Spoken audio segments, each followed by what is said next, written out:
ओम नमः सिद्धेभ्य।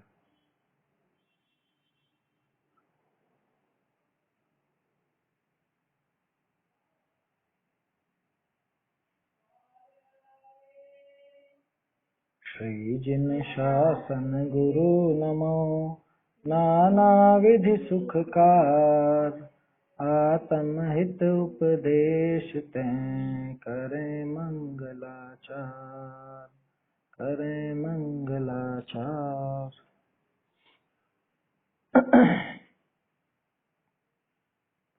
आत्मानुशासन ग्रंथ में अपन मुनिराज का स्वरूप देख रहे हैं और मुनिराज की जो महानता है, मुनि पने का जो गौरव है, वो अयाचक वृत्ति से और विशेष शोभा को पाता है।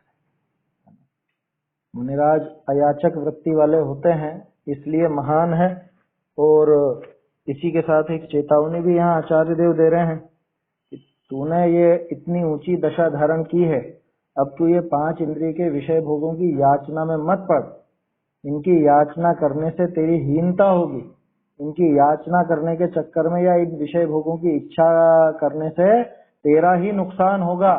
तू तो अयाचक वृत्ति वाला है और वैसे भी स्वाभाविक रूप से तुझे सब कुछ प्राप्त है। दुनिया भर में जिन जिन चीजों की याचना की जाती है वो सब सहज उपलब्ध है ना। रोटी, कपड़ा, मकान, वाहन, स्त्री और एक और क्या था, धन, ये सारी की सारी चीजें तो सहज उपलब्ध हैं। वो लौकिक धन से तेरा ये ज्ञान धन इतना ऊंचा है। लौकिक वो महल मकान आदि से तेरी गुफाएं श्रेष्ठ हैं। लौकिक वस्त्रों से तेरे दिशा और अंबर का सबसे बड़ा कपड़ा ही यही है। इससे बड़ा और क्या होगा? ये सबसे बड़ा और विशाल वस्त्र तेरे पास है। वाहन भी आकाश को वाहन बताया। इतना बड़ा वाहन और किसके पास? कि जहां मर्जी पड़े गमन करो। ये लौकिक वाहन तो हर जगह नहीं जा सकते, है ना। उबड़ खाबड़ रास्तों पर आपके वाहन काम नहीं करेंगे। कार हो, मोटरसाइकिल हो या कुछ भी हो, वो वहां नहीं जा पाती। पहाड़ों के ऊपर ऐसे आड़े तिरछे नहीं जा सकते, जबकि मुनिराज तो अपने आकाश वाहन पर कहीं पर भी जा सकते हैं, कैसा भी दुर्गम रास्ता हो, कैसा भी हो। तो कहने का अर्थ यह है कि सारी वस्तुएं तुझे प्राप्त हैं। तपमयी भोजन है ना। लौकिक भोजन तो इसका तो मल ही बनता है, लेकिन तेरा जो तप रूपी भोजन है उससे तो मोक्ष सुख की प्राप्ति होती है। लौकिक भोजन तो कई बार बीमारी का कारण हो जाता है, रोग का कारण हो जाता है, उससे सुख नहीं मिलता हमेशा, और इससे तो सुख की प्राप्ति हो जाती है, समझ में। तो ऐसे सारी ही वस्तुएं जो सर्वश्रेष्ठ हैं वो सुलभ हैं, तो इसलिए याचना की आवश्यकता ही नहीं। रंच मात्र भी याचना की तुझे आवश्यकता नहीं है। तू अयाचक है और अयाचक बनकर रहे, अपने गौरव को मत भूला। ऐसा आचार्य देव यहाँ पर कथन कर रहे हैं। अब आगे देखिए, आखिर में अपन ने देखा था इस प्रकार तेरे पास सभी सामग्री है, अब तुझे क्या चाहिए जो तू याचना करता है। तेरी तो दीनता रहित सर्वोत्कृष्ट वृत्ति हो गई, इसलिए तुझे याचना रहित होने की शिक्षा देते हैं। इसलिए तू याचना मत कर। ये बात थी। आगे, जो याचना करे सो छोटा है और न करे सो बड़ा है, ऐसे दिखावता सता सूत्र कहे। क्या? जो याचना करता है वो छोटा होता है और जो याचना नहीं करता वो बड़ा होता है, माने वो महानता को प्राप्त होता है। छोटे बड़े का अर्थ यहाँ पर ऐसा लेना, छोटा होता है मतलब अपनी गरिमा भुला देता है, वो उसका गौरव समाप्त हो जाता है। मांगने वाले का गौरव समाप्त हो जाता है, और जो नहीं मांगता उसका गौरव बना रहता है, उसकी गरिमा बनी रहती है। समझ में आई बात? ऐसा है यहाँ। बहुत बढ़िया छंद है। इसके पहले एक चीज और समझते हैं अपन इसकी भूमिका के रूप में, है ना। एक एक लोकोक्ति है। क्या लोक में संस्कृत में कहावत है, मुदित जुड़ गया क्या? हाँ, मुदित ये याद कर लेना अगर हो सके तो। क्या? देहीति वचनम श्रुत्वा देहस्था पंच देवता मुखान निर्गत्य गच्छन्ति श्री ह्री धी धृति कीर्तय। ये 5 देवता कौन कौन से है? श्री ह्री धी धृति और कीर्ति। ये 5 देवता जो इस शरीर में रहते हैं वो देही इति वचनम श्रुत्वा, कि मुझे दो या मुझे चाहिए, ऐसा वचन सुन करके मुंह के रास्ते से बाहर निकल जाते हैं। आया समझ में? अभिषेक भाई सुना कि नहीं सुना कभी? ये मुझे भी ये प्रभाचंद्राचार्य की टीका में देख रहा था, तो उसमें अनुवादकों ने, संपादकों ने इस तरह से लिखा है। क्या देहीति वचनम श्रुत्वा, देही देही माम देही मुझे दो, ऐसा देही इति वचनम श्रुत्वा, मुझे नोट कर लो चाहो तो, क्या देहीति वचनम श्रुत्वा देहस्था पंच देवता, देह में स्थित, इस शरीर में स्थित 5 प्रकार के देवता कौन थे, वो आगे नाम आएगा उनका। मुखान निर्गत्य गच्छन्ति, मुख से निकल करके चले जाते हैं, छोड़ करके चले जाते हैं इस शरीर को, कौन कौन, श्री ह्री धी धृति कीर्तयः, ये 5 देवता। श्री माने शोभा, मांगने वाले की कोई शोभा रहती है, मांगने वाले की कोई शोभा नहीं बचती। ह्री, ह्री माने लज्जा, शर्म, कि मांगा उसमें शर्म निकल गई, शर्म होती तो मांगता क्यों, मांगने में तो शर्म आती है ना, और जिसको शर्म नहीं आती वो मांग लेता है, क्या कि दे दो साहब 1 रुपया दे दो, 2 रुपये दे दो, नहीं देखे क्या है? जब रोड क्रॉस करते हैं अपन, रास्ते पर जाते हैं, ट्रैफिक लाइट पर कभी रुकना होता है तो भिखारी आ जाते हैं ना कि दे दो दे दो दे दो, कुछ भी मांगते हैं, खाने के लिए पीने के लिए, रुपए मांगते हैं ज्यादातर तो आजकल खाने पीने का तो कौन मांगता है, सबके अलग अलग व्यसन है। तो श्री निकल जाती है, री माने लज्जा निकल जाती है, धी माने बुद्धि, कि जो जिसको कोई डिमांड है, कोई मांग है, उसकी बुद्धि भ्रष्ट हो जाती है ना, उसकी बुद्धि काम करेगी क्या, उस लालच के पीछे, याचना के पीछे वो बुद्धि काम नहीं करेगी, है ना। धृति, धृति माने धैर्य, धैर्यवान हो तो मांगे क्यों, जिसको धैर्य नहीं होता वो मांगता, अरे दे दो दे दो दे दो, अरे भैया थोड़ी देर रुक जा, अपने आप मिल जाएगा, अपने आप आ जाएगा, कि जल्दी दे दो। जैसे कोई पहले पंगत लगती थी ना, पंगत, पंगत समझते हैं, पहले तो जो भोजन दिया जाता था, स्नेह भोज जिसे कहा जाता था, 2 नाम चल पड़े पत्रिकाओं में, एक तो सुरुचि भोज और एक स्वरुचि भोज।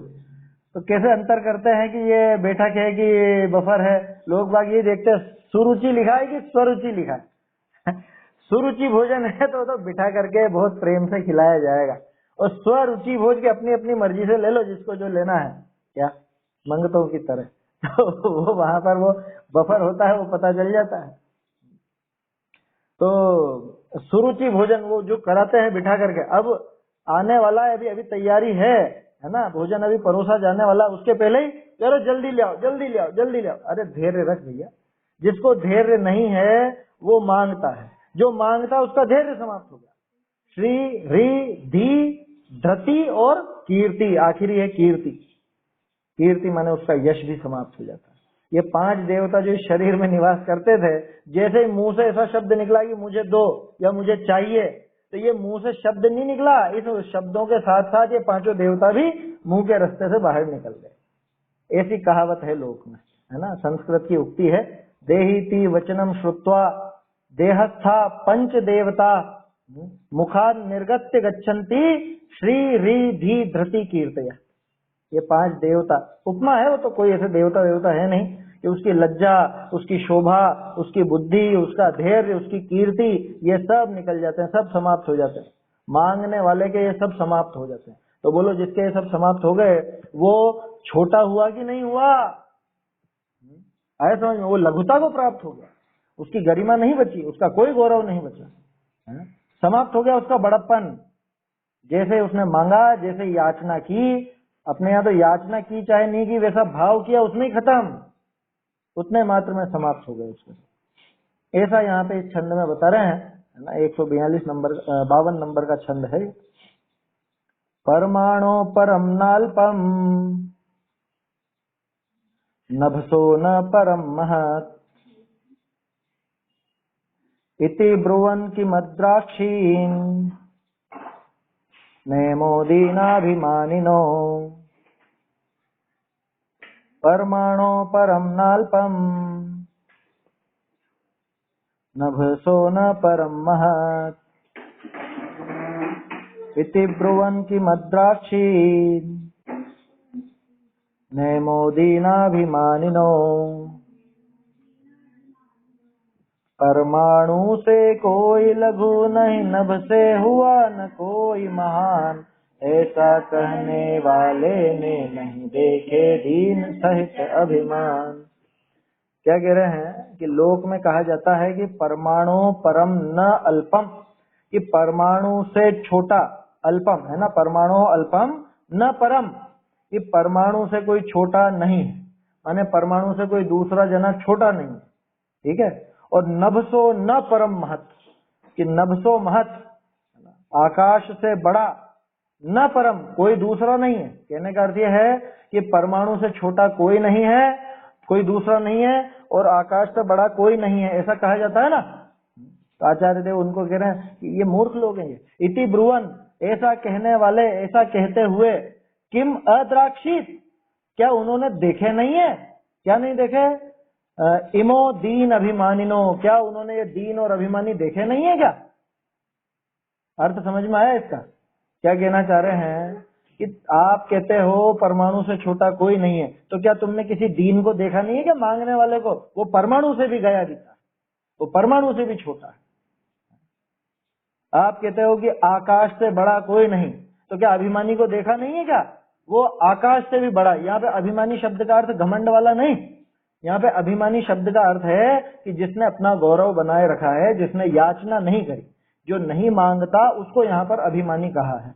यहाँ घमंडी का नाम अभिमानी नहीं है ना। नहीं तो आप सोचो अभिमानी तो बुरा हुआ ना। यहाँ अभिमानी को आप स्वाभिमानी भी कह सकते हो, है ना। नहीं मांगने वाला तो उसका अर्थ है ही सही। तो ऐसा समझना है।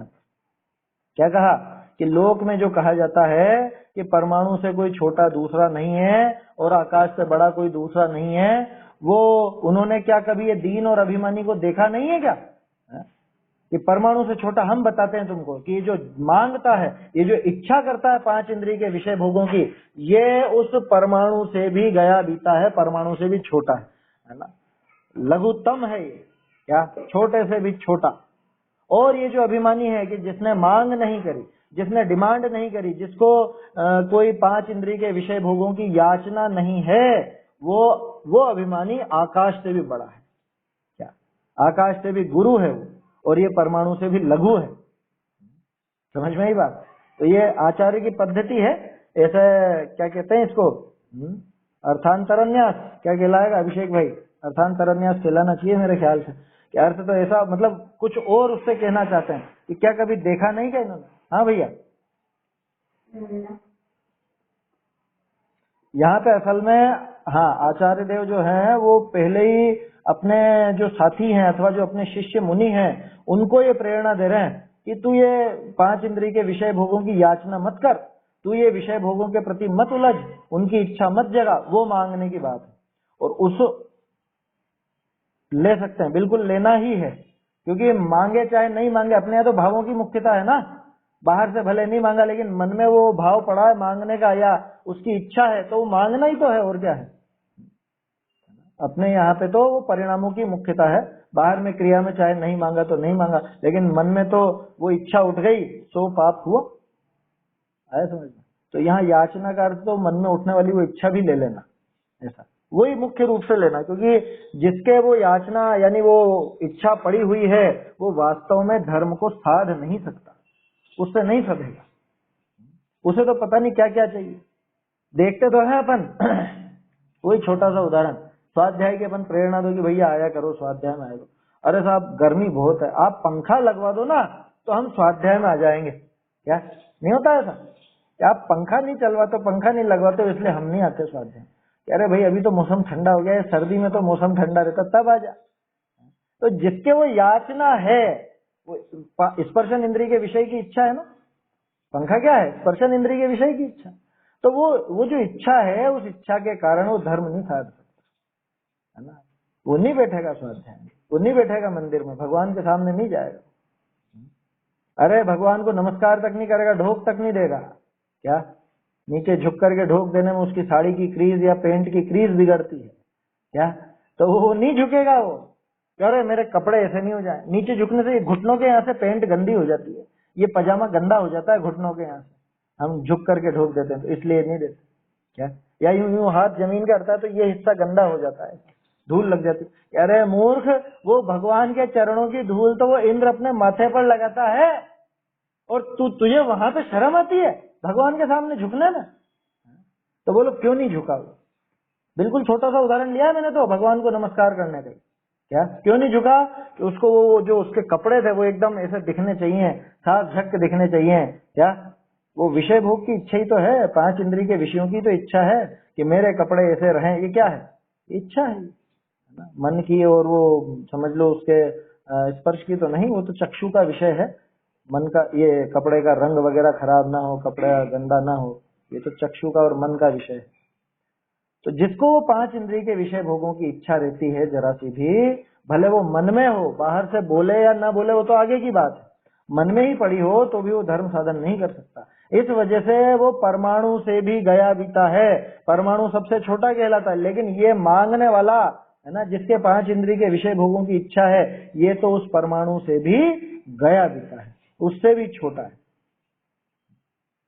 और जिसने नहीं मांगा, जो 5 इंद्रिय के विषय भोगों की जिसको लालसा नहीं है, जो याचना नहीं करता है,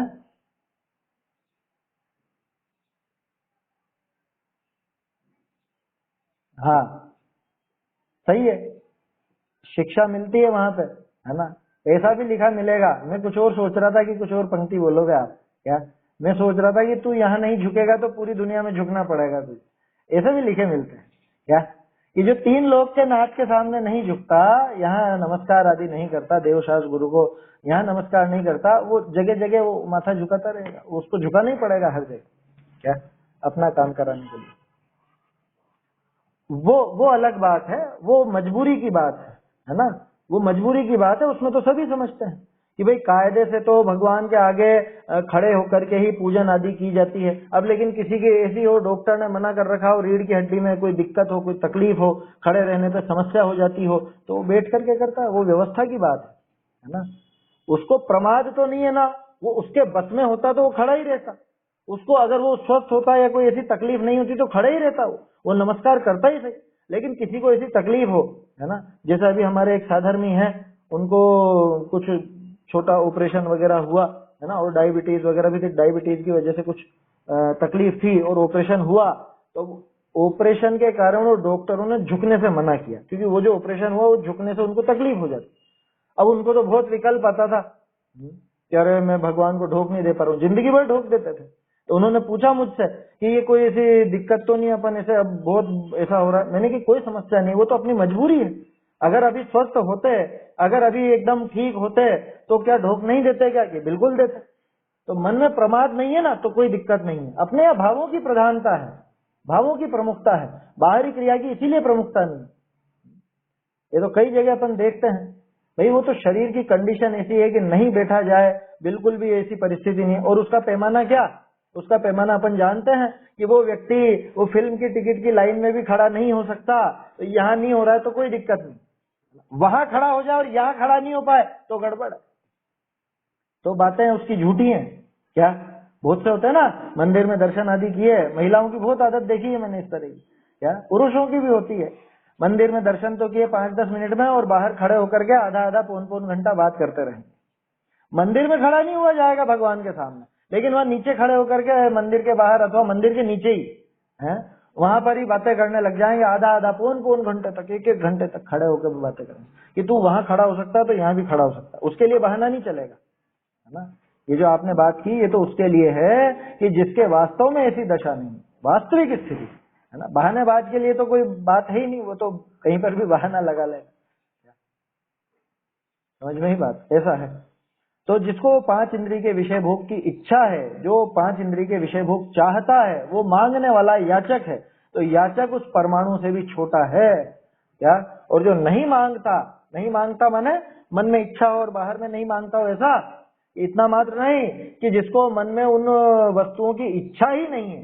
याचना तो वास्तव में उस इच्छा का ही नाम है, बाहर में बोलना नहीं बोलना वो तो अलग बात है, आगे की बात है। ये पहला मांगना तो यहाँ मन में हो गया कि मेरा उसके बिना काम नहीं चलता, उसने ऐसा सोचा, तो उसने अपने आत्मशक्ति को भी नहीं पहचाना। पहली बात क्या, पहली बात तो यह है कि उसने ऐसा सोचा कि इस वस्तु के बिना मेरा काम नहीं चलता, तो उसने अपने आत्मशक्ति को नहीं पहचाना। तो उसको फिर वो विषय भोगों का भाव खड़ा होता है, और वो जो विषय भोगों का भाव खड़ा हुआ वही याचना हो गई। तो जिसने याचना करी वो परमाणु से भी गया बीता हो। क्या बोलते हैं उसको, लघु तरात लघु, कि लघु से भी लघु है, लघुतम है ये, ऐसा। गुरु नाम गुरु, ये गुरु से भी गुरु है, यानी बड़े से बड़ा है, आकाश से भी बड़ा है। ऐसा कौन, कि जो नहीं मांगता, जिसको वो इच्छा नहीं। अरे मुनिराज के 5 इंद्रिय जय होती है ना, उसकी बात है ये।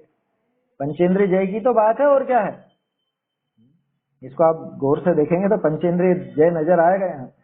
अब गुणभद्राचार्य को जब लगा कि अपने कुछ साथी या अपने कुछ शिष्य इस तरह के हो रहे हैं जिनको 5 इंद्रिय के विषय भोगों की इच्छा वर्तती है, ये मांगते हैं, गृहस्थों से ऐसी डिमांड करते हैं कि अरे ऐसी व्यवस्था करो और वैसी करो, ये करो, है।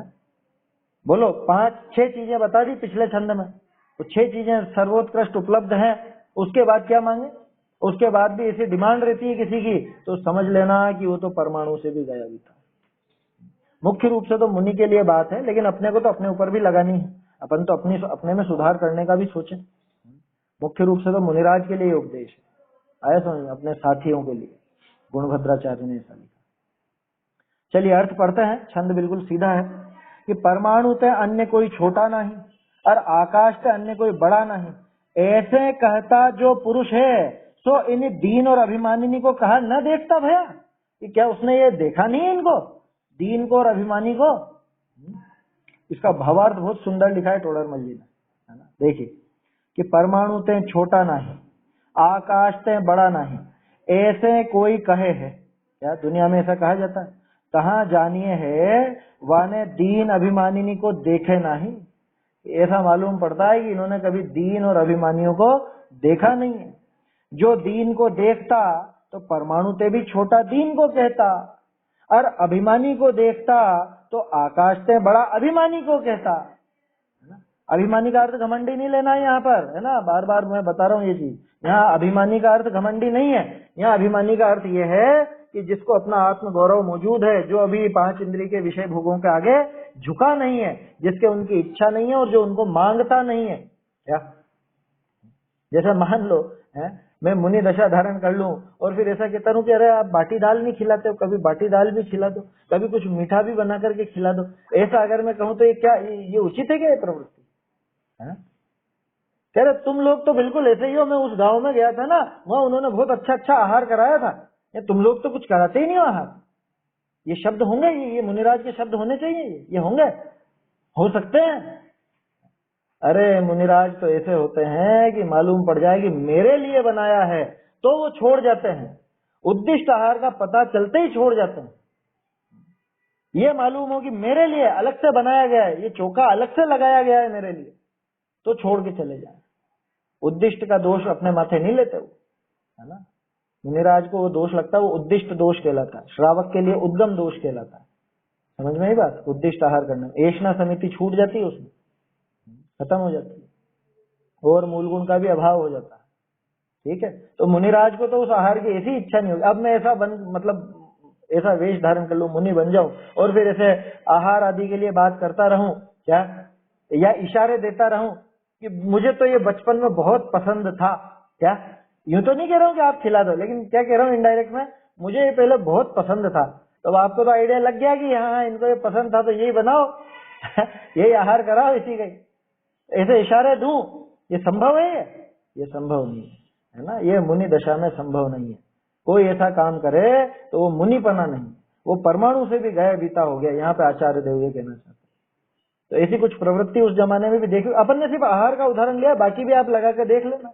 क्या कह रहे, सर्दी बहुत है, सर्दी बहुत है, कुछ थोड़ा सा ऐसी व्यवस्था करो, घास फूस की, पराल की, और वो कुछ हीटर वीटर लग जाए तो अच्छा है ना। कि मैं तो नहीं चलाऊंगा, मैं तो अहिंसा महाव्रत का धारी हूं, मैं तो नहीं चलाऊंगा, तुम आके चला देना। क्या तुम चला जाना। शिष्यों को ऐसा उपदेश दे सकता है कोई? मतलब भक्तों को, शिष्य तो क्या कहें, शिष्य तो आचार्य और मुनिराज स्वयं, वो मुनिराज ही शिष्य हैं आचार्य।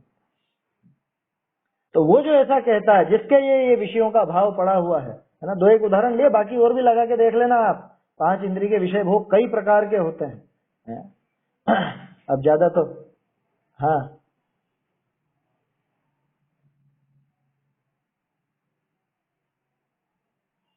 हाँ ऐसे क्रियाकलाप भी नहीं होते ना, वो मान बढ़े, ऐसे काम कैसे होंगे? वो तो वहीं पे छूट जाएगा उनके समितियों में ही, एरिया समिति, भाषा समिति में हित मित्र वचन की बात आती है, और जो उनकी क्रियाएं हैं, है ना, 6 आवश्यक बताए गए हैं, तो 6 आवश्यकों में गुंजाइश ही नहीं कि उनके कोई ऐसी क्रिया हो सके। और जो जिसके ऐसी कोई क्रिया दिखती है जिससे घमंड बढ़ता हो, या कुछ ऐसी बातचीत होती हो, या कुछ भी इस तरह का बनता हो, तो फिर उनके वो 6 आवश्यक छूट जाएंगे। मतलब जो 28 मूल गुणों की अपनी आचार संहिता है मुनि दशा की, वो इतनी सुगठित और ऐसी संतुलित है कि उसमें कोई विपरीतता आने की संभावना ही नहीं है। और अगर कोई उसमें विपरीतता करता है तो निश्चित रूप से उसके मूल गुणों का घात होता ही है। समझ, निश्चित रूप से मूल गुणों का घात होता, दिख जाता है, स्वयमेव दिख जाता है। और क्या कहा था आचार्य देव ने, 2-3 छंद पहले बात आई थी ना, ऐसे व्यक्ति का तो संगति भी नहीं करना, संग भी नहीं करना ऐसे व्यक्ति की। क्या, जो ऐसी ऊंची दशा धारण करके और ऐसा नीचा कार्य करता है, अपनी भूमिका के लायक कार्य नहीं करता, उसका तो संग भी नहीं करना उचित नहीं है बिल्कुल भी। क्या कहा कि भाई जो लोग बाग परमाणु से भी छोटा, परमाणु को सबसे छोटा और आकाश को सबसे बड़ा कहते हैं, उन्होंने अभी दीन और अभिमानी देखे नहीं है, यानी मांगने वाले और नहीं मांगने वाले देखे नहीं है। अगर वो उसने देखे होते तो वो मांगने वाले को परमाणु से भी छोटा कहता, समझता। अगर उसने वो नहीं मांगने वाले देखे होते तो वो उन अभिमानी को, उस नहीं मांगने वालों को वो आकाश से भी बड़ा समझता। समझ में आई बात? भाव यहाँ यह है कि जो याचना करने वाला दीन पुरुष है, सो धर्म व मानादिक घटने ते सबनिते छोटा है, और याचना न करे ऐसा अभिमानी है, सो धर्म व मान आदि बधने ते सबनिते बड़ा है। क्या कहा कि जो जिसने मांग करी, जिसने डिमांड करी, जिसे 5 इंद्रिय के विषय भोग चाहिए, वो व्यक्ति तो दीन पुरुष है, उसके धर्म भी घट गया और मान भी घट गया। तो बोलो, न तो वो लौकिक पद्धति में किसी से ऊंचा रहा, न धर्म पद्धति में सबसे किसी से ऊंचा रहा। धर्म और लोक दोनों पद्धतियों में वो सबसे नीचा हो गया, परमाणु से भी गया बीता हो गया, है ना। धर्म या मानादि घटने से सबसे छोटा हो गया। और याचना न करे, जिसने याचना नहीं करी, जिसने कोई मांग नहीं करी, जिसने कोई विषय भोगों की इच्छा नहीं करी, वो सबसे बड़ा हो गया अपने आप। क्यों हो गया? क्योंकि उसका धर्म भी बढ़ा और उसका मान भी बढ़ा। अब बहुत बढ़िया प्रश्न इसमें से निकल के आएगा जो आपके दिमाग में उठना चाहिए, है ना। तोडरमल जी की जो मोक्ष प्रकाशक में अपने को प्रवृत्ति दिखती है कि पहले से वो साइकोलॉजी पूर्वक, मनोविज्ञान पूर्वक प्रश्न खड़े करते हैं और उनका जवाब देते हैं, ऐसे ही यहाँ पे प्रश्न खड़ा किया। क्योंकि बार बार वो मानी शब्द आ रहा, अभिमानी शब्द आ रहा है और दीन शब्द आ रहा है, तो प्रश्न उठना चाहिए क्या, यहाँ प्रश्न, जो दीन के मानादिक घटे कहाँ धर्म कैसे हुई, और अभिमानी के मानादिक बढ़े कहाँ धर्म कैसे हुई। ये यहाँ कुछ छूट गया है मेरे ख्याल से। कहाँ धर्म कैसे न हुई आएगा ये, इसमें क्या है, कषाय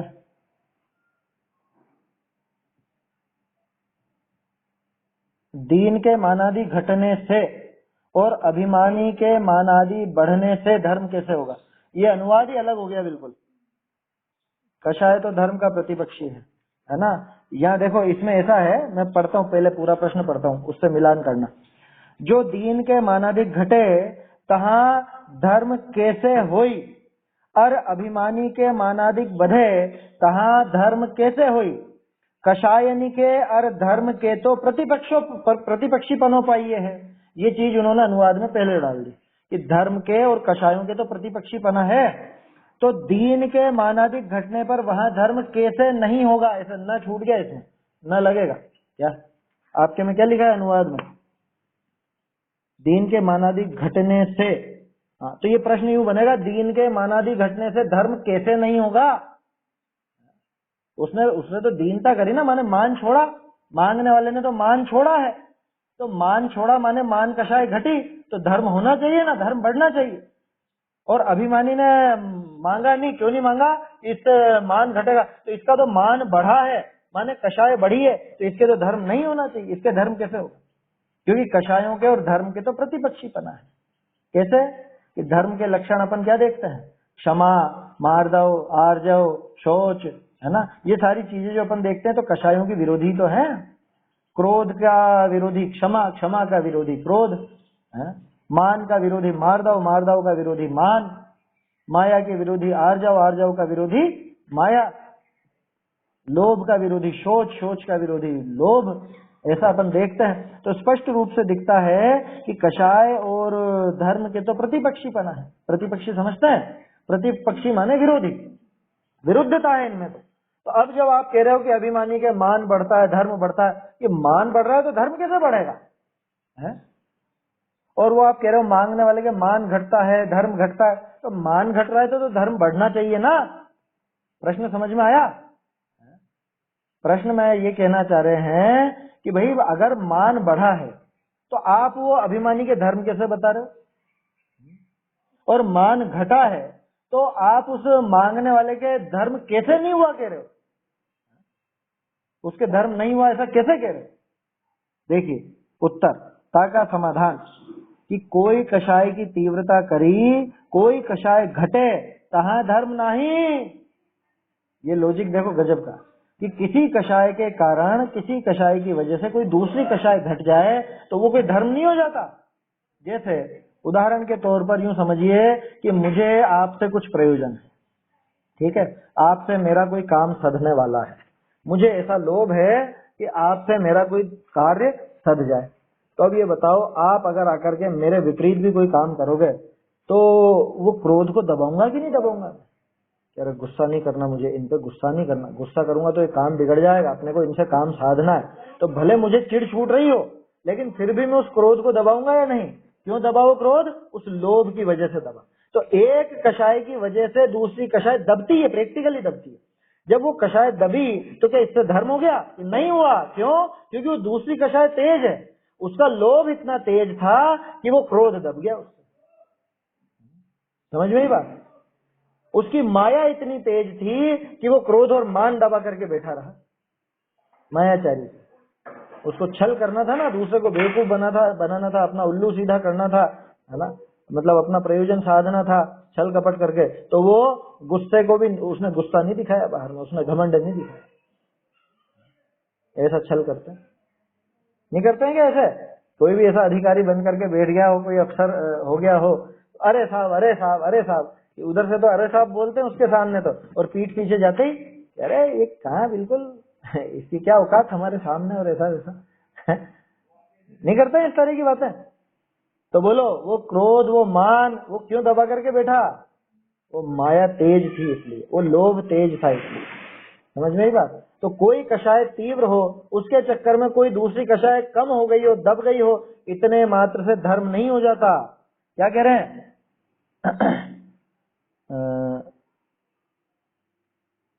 कोई कषाय की तीव्रता करी, कोई कषाय घटे, तहां धर्म नहीं। सो दीन के लोभ कषाय की तीव्रता करी, मानाधिक घटे है। आगे ना बात, मुझे लोभ है तो वो मान आदि घटा दूंगा। ताते या के धर्म नाही, पाप ही उपजे है। समझ में बात? प्रश्नकर्ता का प्रश्न क्या था? अरे बेचारे ने मान कषाय छोड़ करके मांग लिया, तो इसमें तो कषाय घटी, धर्म होना चाहिए, मांगने में धर्म होना चाहिए। कुछ याद आ रहा है आपको? 5वें अधिकार में ऐसे ही तर्क उठाए थे श्वेतांबर मत खंडन में, या ये मन में जो भाव था वो मांग लिया, उसमें क्या हो गया है? समझ, उसमें तो अपनी कषायों का अभाव के नहीं हुआ, वहां लोभ तीव्र है, उस लोभ की तीव्रता में ये मान का घटना, ये कोई धर्म का कारण नहीं।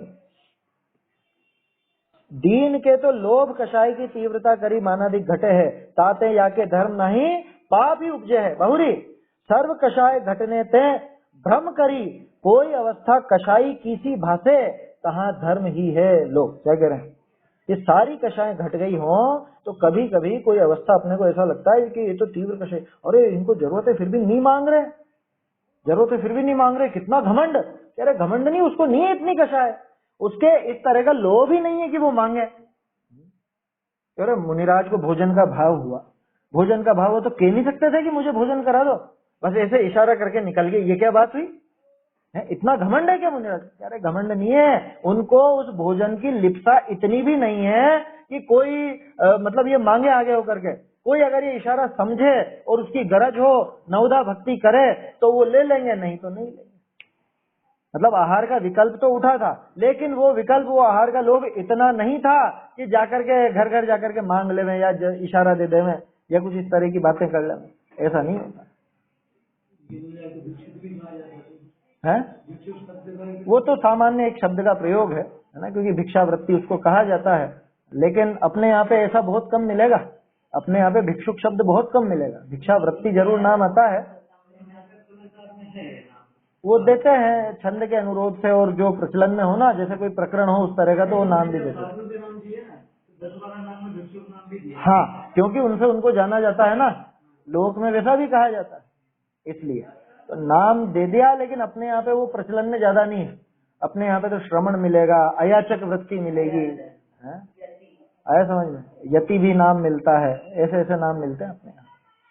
तो कहने का अर्थ ये है कि कई बार ऐसा लगता है कि जिसके सभी तरह की कषाएं घट गई हों, अब वो बिल्कुल मौन आदि में वो ऐसा रहे, तो सामने वाले को ऐसा लगे कि ये तो बहुत घमंडी है, या इनके तो बहुत कषाय है।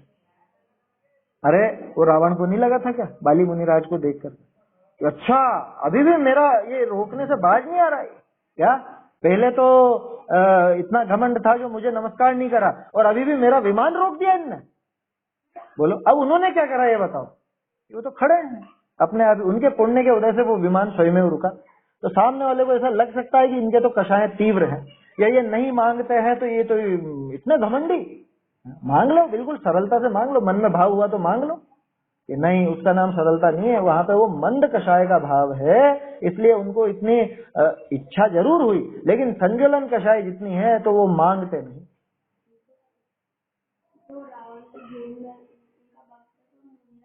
वो उस समय ऐसा ही भाव आ गया, उस समय सम्यक दर्शन नहीं रहा उसके, ऐसा समझना रावण का जो किस्सा है क्या। सो यहाँ मान कषाय वाले का नाम अभिमानी नहीं है। लोभ ते काहू को जांचे नहीं, ताका नाम अभिमानी है। ये जो शुरू से अपन बात कर रहे हैं, यहाँ अभिमानी का अर्थ घमंडी नहीं, यहाँ अभिमानी का अर्थ मान कषाय वाला नहीं, बल्कि यहाँ पे लोभ से किसी की याचना नहीं करते, इतने मात्र का नाम अभिमानी का है। सो याके सर्व कषाय मंद होने ते, सारी कषाएं मंद होने के कारण लोभ करी पापी जीवनी को नम्रीभूत न हो है। कि कषायों की इतनी मंदता है कि जो दूसरे जीव हैं, जो पापी जीव हैं, उनके सामने सिर नहीं झुकाते, नम्रीभूत नहीं होते। समझ में ही बात? अच्छा ये बताओ, आप किसी अन्य देवी देवता आदि के पास नहीं जाते, वहां याचना नहीं करते, तो अरे आप तो घमंडी हो।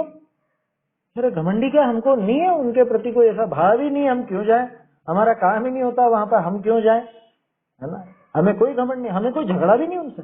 अरे तुम तो द्वेषी हो उनसे, द्वेष करते हो। द्वेष किस बात का? हमारे नहीं है, समझ में नहीं आती वो बात उनकी, तो हम नहीं जाते उनके पास। इसमें क्या बड़ी बात, ये द्वेष हो गया क्या? है? मान लो जैसे अभी अपन लोग स्वाध्याय कर रहे हैं आपस में, ठीक है ना, अपन क्या कर रहे हैं, आत्मानुशासन का स्वाध्याय कर। अरे आप गुम्मट सार क्यों नहीं पढ़ रहे हो? क्या आपको गुम्मट सार से द्वेष है? कह रहे मुझे मेरा समय इसमें निकल रहा है, मैं यहाँ ये पढ़ रहा हूँ, इसमें वो द्वेष वाली बात क्या आ गई? बात समझ में आ रही है? ठीक उसी तरह से यहाँ ये समझना कि किसी के अगर कषाएं बहुत घट गई हो तो भी उनके याचना आदि नहीं देखी जाती, और याचना आदि नहीं देखी जाती तो इसका अर्थ कोई घमंड हो गया हो या उनके कषायों की तीव्रता हो, ऐसा बिल्कुल भी नहीं है। लोभ ते काहू को जांचे नहीं, ताका नाम अभिमानी है। यहाँ पर घमंडी का अर्थ अभिमानी नहीं। सो याके सर्व कषाय मंद होने ते, लोभ करी पापी जीवनी को नम्रीभूत न हो है, ताते भ्रम करी मानी सा भासे। क्या भ्रम से लोगों को ऐसा लगता है कि ये तो मानी है, घमंडी है, हमारा आगे झुक नहीं रहे, हमें नमस्कार नहीं कर रहे, परंतु मानी है नहीं, वो मानी नहीं है। उसको उनको इतनी कषाय ही नहीं, उनको इतना लोभ ही नहीं कि वो याचना करने के लिए किसी के आगे हाथ फैलाएं या झुकें या दीनता सहित वचन कहें। ताते याके धर्म ही है, वो कषाय अत्यंत हीन हो गई हैं, इसलिए उनके तो कषायों की हीनता है, और कषायों की हीनता होने से उनके धर्म ही है, ऐसा समझना चाहिए। ऐसे जानी दीनता न करनी, ऐसा जान करके कभी दीनता नहीं करना, किसी के आगे हाथ नहीं फैलाना, 5 इंद्रिय के विषय भोगों की तीव्र इच्छा नहीं करना। मुनिराज के लिए तो उपदेश है ही सही, अपने लिए भी है क्या? अरे भैया अपने आत्म गौरव को पहचानो, है ना, अपनी आत्म शक्ति को पहचानो। अपन कोई 5 इंद्रिय के विषय भोगों के बिना अपना काम नहीं चले, ऐसे नहीं है। अनंत अनंत काल इन विषयों के बिना भी बिताया है ना, हर जगह नहीं मिलती ये चीज। एक इंद्रिय थे, वहां क्या क्या विषय भोग था बताओ? या असंगी पंचेंद्रिय, अरे संगी पंचेंद्रिय तिर्यंच ही हो, इधर उधर घूमते फिरते हैं बेचारे, उनके क्या विषय भोग मिल रहा है? उनके कौन सा पंखा कूलर एसी है? उनके कौन से मिष्टान रोज रोज खाने को मिलता है? या गहने लत्ते वगैरह ये सब मिलता है क्या उनको? तो उनके बिना भी जीवन चलता है। भोजन बिन नरकों में जीवन, और भरपेट मनुज क्यों मरता है। तो 5 इंद्रिय के विषय भोगों के बिना मैं नहीं जी सकता, ये भ्रम है। इस भ्रम को छोड़ो, उनकी इच्छाएं छोड़ो, है ना, कम से कम उनमें ग्रद्धता तो छोड़ो। अभी गृहस्थ दशा में अपने वो 5 इंद्रिय के विषय भोग होते हैं, है ना, वो सब हैं, लेकिन कम से कम उनमें ग्रद्धता तो छोड़े, घटावे तो सही, वो आसक्ति का भाव तो घटावे ना। ये प्रेरणा है आचार्य जी की। क्यों? हाँ, हार्ट का,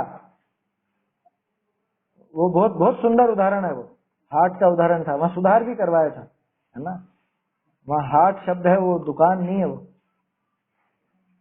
हार्ट करवाया था। हाँ, उदाहरण बहुत बढ़िया है वो। क्या? मुनिराज की वृत्ति ऐसी है कि आहार का विकल्प तो हुआ है, तो ऐसे ही उसको व्यापारी को वो व्यापार करने का विकल्प तो है, लेकिन वो विकल्प ऐसा नहीं है कि अरे आओ आओ आओ ले लो इतने रुपए में ले लो, ऐसे आवाजें लगाता फिरे, ऐसा विकल्प नहीं है। कि सामने वाला अपने आप आएगा और मेरी विधि के अनुसार वो खरीदना होगा उसे, तो मैं बेचूंगा, नहीं तो नहीं बेचूंगा। तो ये घमंड है क्या? घमंड नहीं है। उसको इतना लोभ नहीं है कि वो आवाजें लगाता फिरे, हर किसी से वो चिरोरी करता फिरे, या हर किसी से मोल भाव करता फिरे, हैं? करते ना बहुत से। ये तो सीधे कहते भैया ये भाव है, ये वस्तु है, लेना हो तो लो, नहीं तो छुट्टी। क्या रे इतना घमंडी? घमंड नहीं है, उसके लोभ की मंदता है। समझ में ही बात? वो नहीं कह रहा है कि आप खरीदो इसे, वो नहीं कह रहा है कि आप इसी भाव में लो, या चलो थोड़ा सा कम में ले लो, उसको नहीं है ऐसा लोभ। व्यापार की इच्छा हुई इसलिए हाट में बैठा तो है, लेकिन जैसे दूसरे हाट में आवाज लगाते फिरते हैं, ये 10 रुपए किलो ये ले लो, 20 रुपए किलो ये ले लो, ऐसे वो आवाजें नहीं लगाता। वो आप जाओ और आपको जमे, उसके भाव से राजी हो तो वो बेचेगा, नहीं तो नहीं बेचेगा। ये कषाय की मंदता। तो मुनिराज को आहार का विकल्प हुआ तो वो आहार के लिए ऐसा इशारा देकर के वो निकल गए, लेकिन इतना भी उनको लोभ नहीं है कि वो कि हाँ जो जो मिला जिससे ही ले लिया, जिससे ही मांग लिया, जिससे ही खा लिया, या इशारे दे दिए कि मीठा बना देना या नमकीन बना देना या कुछ ऐसा बना देना, है? ऐसा नहीं होता। तो मुनिराज के वो संजुलन का लोभ बाकी है ना, तो उस वजह से आहार की इच्छा तो हुई, तो आएगी तो वो लोभ नहीं, लेकिन वो लोभ कितना है कि वो लोभ ऐसा नहीं है कि वो हर कैसे ही ले ले, हर किसी से ही ले ले, है ना, अपना आत्म गौरव मिटा करके ही ले ले, ऐसा नहीं। वो एक बस इशारा दे देते हैं कि हाँ आहार का विकल्प हुआ, ये आहार के विकल्प की निशानी है बस, इससे ज्यादा नहीं। अब फिर सामने वाला उनकी भक्ति करे, उनकी नवदा भक्ति करे, आहार जल शुद्धि की प्रतिज्ञा ले, क्या कसम खा के बोले कि हाँ हाँ बिल्कुल आप आपके लायक है साहब, ऐसा कहे, और इनकी विधि मिल जाए। सबसे खास बात वो है, वो वृत्ति परिसंख्यान जो ग्रहण किया है, वो वृत्ति परिसंख्यान बराबर पूरा हो तो वो आहार लेते हैं, नहीं तो नहीं लेते। तो बोलो ये लोभ की मंदता है कि मान की अधिकता है? क्या कहेंगे इसे? ये लोभ की मंदता है, ये कोई मान की अधिकता नहीं है। नहीं तो कोई सोचे अरे इतना मान, इतना घमंड, घमंड नहीं है ये लोभ की मंदता है। इनके वो लोभ इतना घट गया है तो ये अपनी उस इच्छा को बिल्कुल एकदम क्या कहें, है? इतना शर्तें लगा करके वो इच्छा को रखते हैं, इतनी शर्तें लगाकर। लोभ होता अगर तो शर्तें क्यों लगाते हैं? शर्तें माने वो जो वृत्ति है या जो वो नवदा भक्ति आदि, ये सब शर्तें पूरी हो तब जाके आहार होता है ना मुनिराज का। समझ में ही बात? तो वो लोभ की मंदता है, ना कि मान की अधिकता। लोग बात कोई लोग ऐसा समझ सकते हैं कि अरे इनके तो मान अधिक है, मान अधिक नहीं है, वहां लोभ और बाकी सारी कषायों की भी मंदता है। इसलिए उनके वो अधीनता से, अयाचकता से धर्म सधता है, और याचना करने पर, मांगने पर, कोई ऐसी 5 इंद्रिय के विषय भोगों की अति तीव्र इच्छा होने पर वो मान भी, वो लोभ आदि बढ़ते हैं, कषाएं बढ़ती हैं, फल स्वरूप मान भी घटता है और धर्म भी घटता है। ऐसा मान का अर्थ यहाँ पे सम्मान, आत्म सम्मान। वो आत्म सम्मान भी बेच दिया उसने, जिसने इच्छा करी, जिसने वो मांगा, उसने बेच दिया आत्म सम्मान। ताते भ्रम करी मानी सा भासे, लगता है मानी जैसा लेकिन मानी है नहीं। ताते याके धर्म ही है, ऐसे जानी दीनता न करना। ऐसा जान करके कभी दीनता का भाव नहीं रखना चाहिए। समझ में ही बात? ऐसा है। समय होने वाला है, नहीं तो अगला छंद भी देखते अपन। आगे पूछे है जो याचक को गौरव कहाँ गयो, जा करी तिस याचक को लघुपनो होय। प्रश्न खड़ा कर दिया टोडरमल जी ने कि साहब आपने बताया परमाणु से भी लघु है, परमाणु से भी गया बीता है, तो इसका गौरव कहाँ चला गया जो ये लघु हो गया है? इसमें भी तो गुरुता थी, तो याचना करने से ऐसा क्या हो गया जो ये इसका मान गायब हो गया? ये लघु हो गया, परमाणु से भी छोटा बता दिया इसको, हीन से भी हीन बता दिया, ऐसा क्या हो गया? तो वो अगले छंद में आएगा, है ना, 153 में, वो तो अपन कल देखेंगे, अभी समय हो गया है। छंद बोल लेते हैं। परमाणु से कोई लघु नहीं, नभ से हुआ न कोई महान, ऐसा कहने वाले ने नहीं देखे दीन सहित अभिमान। अगला छंद 153 में कल देखेंगे। चैतन्य का स्मरण प्रतिक्षण ही करो रे, भव के अनंत दुख को क्षण में हरो रे, अक्षय अनंत निज सौख्य निधान पाओ, गाओ अरे इसी के गीत गाओ।